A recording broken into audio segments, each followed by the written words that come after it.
आज हम देखने वाले हैं क्लास 10 सोशल साइंस का बहुत ही इम्पोर्टेंट टॉपिक मृदा अपरदन और संरक्षण। इन दिस टॉपिक हम देखने वाले हैं कि मृदा अपरदन क्या होता है, इसका कैसे हम संरक्षण कर सकते हैं। ये दोनों चीजें हम इसके अंतर्गत देखने वाले हैं।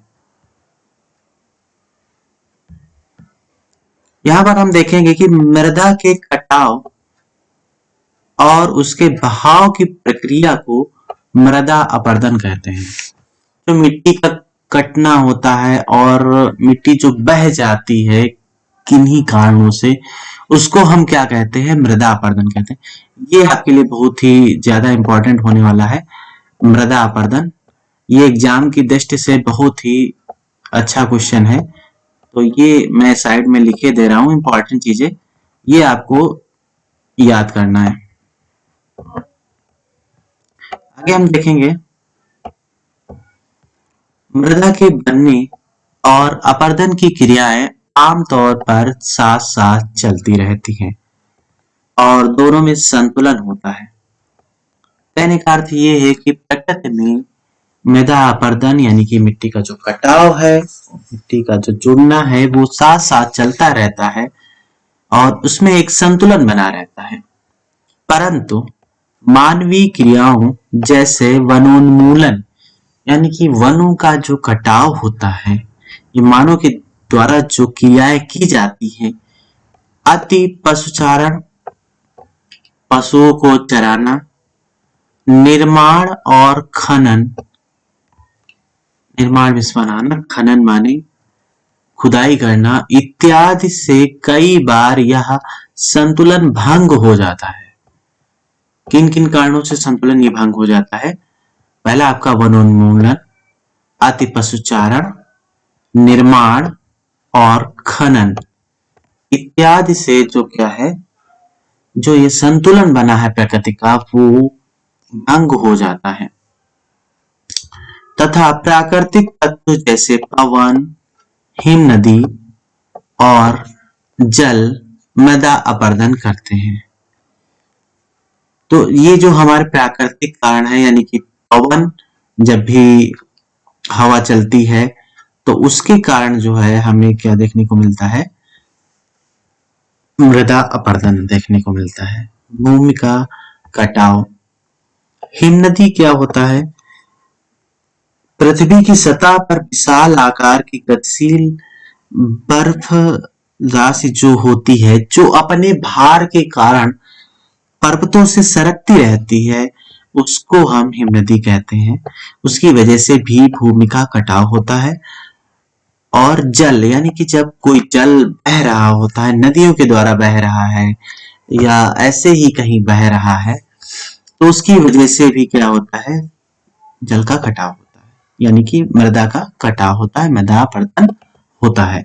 ये आपके कारण। तो यहाँ पे हम सबसे पहले देख लेंगे मृदा अपरदन क्या है। इसके बाद हमारे लिए जो दूसरा इंपॉर्टेंट चीज निकलने वाला है कि इसके कारण कौन है, क्या क्या है। ये भी एग्जाम में कई बार पूछा जाता है, तो ये भी आपको ध्यान में रखना है।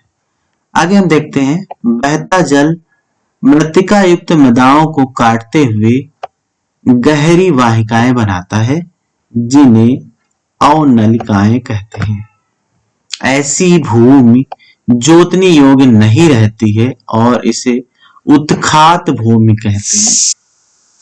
जो ये भूमि जोतने योग्य नहीं रहती है, उस भूमि को क्या कहते हैं? हम उत्खात भूमि कहते हैं। चंबल बेसिन में ऐसी भूमि को खड्ड रेविन भूमि कहा जाता है।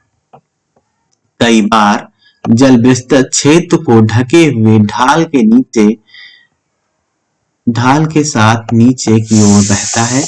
ऐसी स्थिति में इस क्षेत्र की मृदा जो है, ऊपरी मृदा घुलकर जल के साथ बह जाती है। इसे चादर अपरदन कहा जाता है। चादर अपरदन या सीट इरोजन कहा जाता है। आगे देखेंगे पवन द्वारा मैदान अथवा ढालू क्षेत्र से मृदा को उड़ा ले जाने की प्रक्रिया को पवन अपरदन कहा जाता है। ये आपको पवन अपर्दन समझ में आया कि पवन अपर्दन क्या होता है कि हवा के द्वारा जो मिट्टी उड़ा करके एक स्थान से दूसरे स्थान पे पहुंच जाती है, तो इसको हम कहते हैं पवन अपर्दन या वायु अपर्दन कहते हैं। तो ये आपके लिए इम्पोर्टेंट हो गया है। पवन अपर्दन अगर एग्जाम में पूछा जाता है तो आप इसे भी आपको ध्यान रखना होगा। पवन अपर्दन, सारी चीजें जो मैं साइड में लिख रहा हूं ये आपको विशेष रूप से ध्यान देनी है। कृषि के गलत तरीकों से भी मृदा अपर्दन होता है। गलत ढंग से हल चलाने, जैसे ढाल पर ऊपर से नीचे की ओर हल चलाने से वाहिकाएं बन जाती हैं,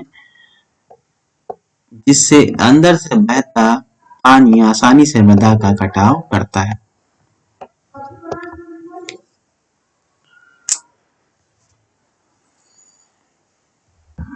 यहाँ पर हम कुछ चीजें जो देख लेने वाले हैं, मृदा अपर्दन, मृदा अपर्दन के कारण क्या है, और पवन या अपर्दन क्या होता है, यानी कि पवन अपर्दन क्या होता है। ये 3 चीजें आपको विशेष रूप से तैयार करनी है।